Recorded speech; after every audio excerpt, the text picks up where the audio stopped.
दोस्तों नमस्कार। मार्गदर्शन एजुकेशन सेंटर पर आपका स्वागत है।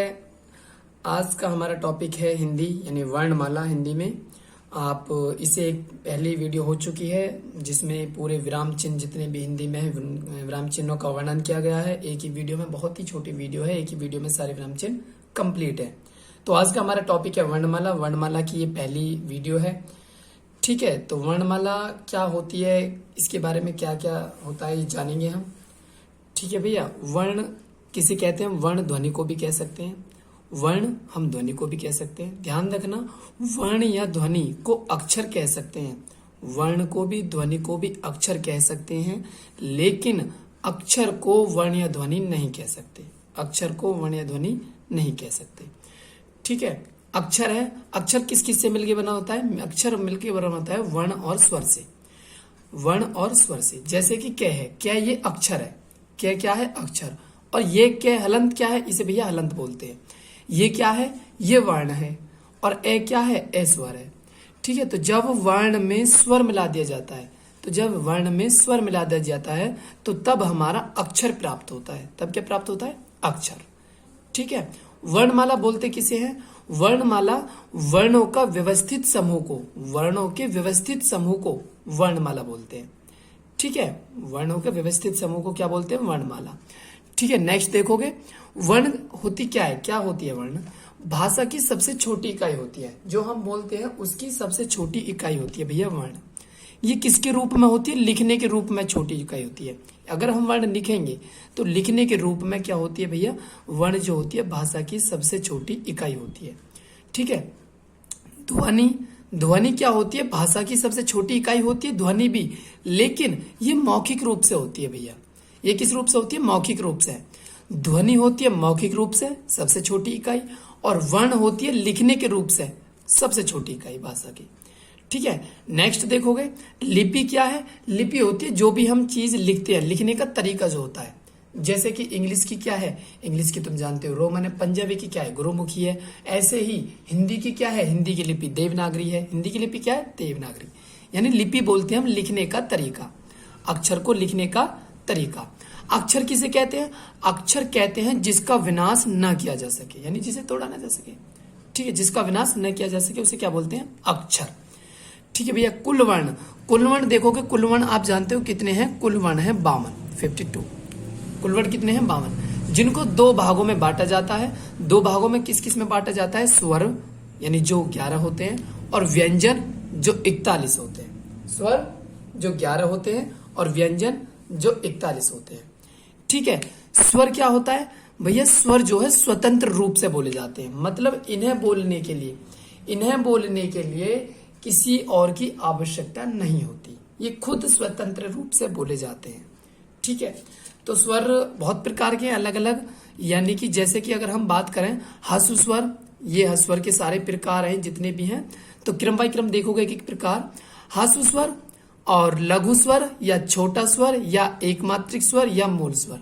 भैया इनमें से कोई सा भी पूछे, ये चारों के चारों, पांचों का पांचों एक ही चीज होती है। ह्रस्व स्वर बोल दे या लघु स्वर कहे या छोटा स्वर कहे या एकमात्रिक स्वर कहे या मूल स्वर, इनकी संख्या कितनी होती है? 4। इनकी संख्या कितनी होती है? 4। 4 कौन कौन सी होती है? एक तो ए, एक छोटी ई, एक छोटा उ और एक री, ठीक है।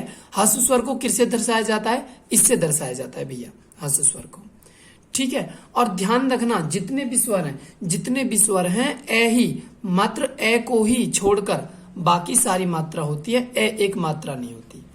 ए को मात्रा के रूप में दर्शाया नहीं जाता, ए एक मात्रा नहीं है, ठीक है। कभी कभी बेसिक क्वेश्चन पूछ लिया जाता है कि वर्णमाला में ऐसा कौन सा वर्ण है या अक्षर है जिसे जो मात्रा के रूप में नहीं जाना जाता, तो ए वो वर्ण है जो मात्रा के रूप में नहीं जाना जाता। नेक्स्ट आ जाओगे, दीर्घ स्वर या बड़ा स्वर या द्विमात्रिक स्वर। भैया इनमें एक मात्रा होगी, इनमें होगी 2 मात्रा। ये छोटा स्वर है, ये बड़ा स्वर है, ये लघु स्वर है, ये दीर्घ स्वर है। दीर्घ स्वर या बड़ा स्वर या द्विमात्रिक स्वर, इनकी संख्या होती है टोटल 7। इनकी टोटल संख्या क्या होती है? 7। ये भैया बड़ी मात्रा होते हैं। बड़ी मात्रा यानी कि आ, यानी छोटी, ये बड़ी होगी बड़ी आ, और ठीक है ये होगी भैया बड़ी ई, ये हो गया बड़ा ओ। ये छोटा ए, बड़ा ए, छोटा आओ और बड़ा औ। दीर्घ स्वर को किससे दर्शाया जाता है? दीर्घ स्वर को भैया इस चीज से दर्शाया जाता है, जिसे दो मात्रा बोलते हैं एक तरीके से। ये उसमें भी काम आएगा, छंद अलंकार में जो ये होते हैं ना, छंद अलंकार जितनी में, उसमें काम आएगा जितने भी है। ठीक है ना। आगे देखोगे भैया, नेक्स्ट प्लुप्त स्वर। प्लुप्त स्वर क्या होते हैं? ये होते हैं त्रिमात्रिक, ये त्रिमात्रिक होते हैं भैया। इनमें 3 मात्रा होती हैं, त्रिमात्रिक स्वर।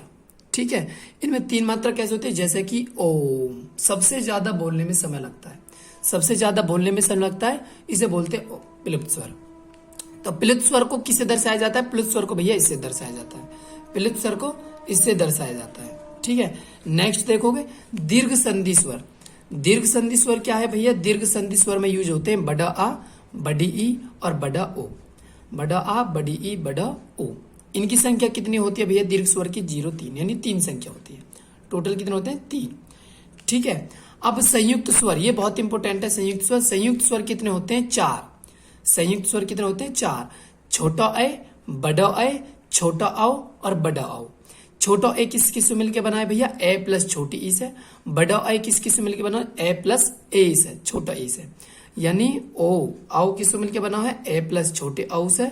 और बड़ा ओ किससे मिलकर बना? ए प्लस बड़े औ से। ठीक है, संयुक्त स्वर की संख्या कितनी है? 4। ठीक है, आगे देखोगे, नेक्स्ट है आगत स्वर।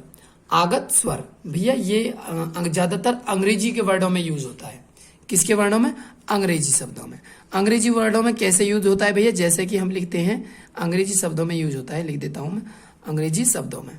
जैसे कि नॉलेज, हॉस्टल, कॉलेज। ठीक है ना, कॉलेज, हॉस्टल, नॉलेज और भी बहुत सारे ऐसे जिनमें भैया ये यूज होता है। ठीक है, अब आ जाओ नेक्स्ट सजातीय स्वर। सजातीय स्वर होता है जो एक ही जाति से बनते हैं, जो एक ही जाति से बनते हैं। जैसे कि ए प्लस ए क्या होता है? आ, और छोटी ई प्लस छोटी ई होती है बड़ी ई, और छोटा ऊ और प्लस छोटा ऊ बराबर होता है बड़ा ऊ। ठीक है, सजातीय स्वर क्या होते हैं? जो एक ही जाति से बनते हैं, यानी ए प्लस ए आ, छोटी ई प्लस ई बड़ी ई, और छोटा ऊ प्लस छोटा ऊ बड़ा ऊ। ठीक है, नेक्स्ट देखोगे ध्यानपूर्वक। ठीक है, नेक्स्ट क्या है? नेक्स्ट देखोगे ध्यानपूर्वक, विजातीय। क्या भैया? विजातीय। तो विजातीय में क्या है? विजातीय में होते हैं भैया अलग अलग जाति से बने होते हैं। विजातीय में अलग अलग जाति से बने होते हैं, और अलग अलग जाति से बने होते हैं वो इन्हें संयुक्त स्वर भी कहते हैं। ये भैया संयुक्त स्वर भी कहलाए जाते हैं। ठीक है, कौन कौन से होते हैं? ए प्लस ई यानी छोटी ई, ए प्लस ई छोटा ए बनेगा, ए प्लस छोटा ए बड़ा ए बनेगा, ए प्लस ओ छोटा ओ बनेगा, ए प्लस ओ यानी छोटा ओ तब बड़ा ओ बनेगा। ठीक है, तो ये होते हैं विजातीय स्वर, इन्हें विजातीय स्वर बोलते हैं, और संयुक्त स्वर भी होते हैं भैया। ठीक है, जीभ के आधार पर अगर हम बात करें तो जीभ के आधार पर अग्र स्वर कौन कौन से होते हैं? छोटी ई, बड़ी ई, छोटा ए, बड़ा ए। ठीक है, ऐसे ही मध्य स्वर, मध्य स्वर क्या होता है? मात्र ए, मात्र क्या होता है? ए। और पश्च स्वर क्या होता है? बड़ा आ, छोटा ऊ, बड़ो औ, और औ छोटा और बड़ा औ। ये कौन से होते हैं? पश्च स्वर। ये जीभ के पिछले भाग से बोले जाते हैं, ये जीभ के मध्य भाग से बोले जाते हैं, और ये जीभ के आगे के भाग से बोले जाते हैं, अगले भाग से। ठीक है, तो आशा करता हूं समझ आ रहा होगा ध्यान पूर्वक। आगे देखेंगे मुख खुलने के आधार पर। मुख खुलने के आधार पर कितने भागों में बांटा गया है देखोगे ध्यान पूर्वक। सबसे पहले विवृत स्वर। विवृत स्वर, विवृत स्वर में क्या होता है? मुख पूरा खुला होता है भैया, मुख पूरा खुला होता है। क्या होता है? आ यानी बड़ा आ। ठीक है, अर्ध विवृत स्वर क्या होता है? मुख आधा खुला होता है, यानी ए, छोटा ए और औ। ठीक है, संवृत स्वर, संवृत स्वर में क्या होता है? संवृत स्वर में मुख बंद होता है भैया, ई, छोटी ई, बड़ी ई, छोटा औ, बड़ा औ। अर्ध संवृत स्वर में मुख आधा बंद होता है, छोटा ए और छोटा औ। ठीक है, नेक्स्ट देखोगे ध्यानपूर्वक, स्वरों की संख्या भैया कितनी है? 11 है। ठीक है, अगर हम बेसिकली बात करें स्वरों की संख्या कितनी? 11, ऐसे लेके औ, छोटा औ, बड़ा औ तक। उच्चारण के आधार पर स्वरों की संख्या क्या है? 10 है। उच्चारण के आधार पर स्वरों की संख्या क्या है? 10, यानी री को छोड़कर। भैया क्यों री को क्यों छोड़ देते हैं? देखो री, ये री बोलते हैं, इसे पहली बात ध्यान रखना, इसे क्या बोलते हैं? री। अब री तो ये भैया व्यंजन में ना आ जाएगी, जब इसमें 2 शब्द हो जाएंगे, 2 वर्ण हो जाएंगे तो व्यंजन में आ जाएगी। अब व्यंजन में आ जाएगी तो फिर इस वजह से हम उच्चारण के आधार पर, बोलने में तो हमें व्यंजन की तरह महसूस हो रही है कि 2 वर्ण है इसमें, तो उच्चारण के आधार पर री को हटा देते हैं हम, तो फिर कितने बच जाते हैं? 10। ऐसे ही अर्थ के आधार पर स्वरों की संख्या कितनी होती है? 13। अर्थ के आधार पर स्वरों की संख्या कितनी होती है? 13। यानी कौन कौन से? 11 तो स्वर है जो मूल स्वर होते हैं और 2 अयोग्यवा स्वर होते हैं। 2 क्या होते हैं? अयोग्यवा। अयोग्यवा किन्हें बोलते हैं? जो अनुस्वार और विसर्ग होते हैं भैया। अयोग्यवा होता है अनुस्वार और विसर्ग। अयोग्यवा क्या क्या होता है? अनुस्वार और विसर्ग। सिर्फ स्वरों के साथ प्रयोग होता है भैया। ये जो अनुस्वार और विसर्ग है ना, सिर्फ स्वरों के साथ प्रयोग होते हैं। और अयोग्यवा को क्या बोलते हैं? जो ना तो स्वर में माने जाते हैं और ज्यादातर जो ना ही व्यंजन में माने जाते हैं, अयोग्यवा वे कहलाते हैं। अयोग्यवा कितने होते हैं? 2 होते हैं, एक अनुस्वार और एक विसर्ग। ठीक है, नेक्स्ट देखोगे। नेक्स्ट क्या है भैया?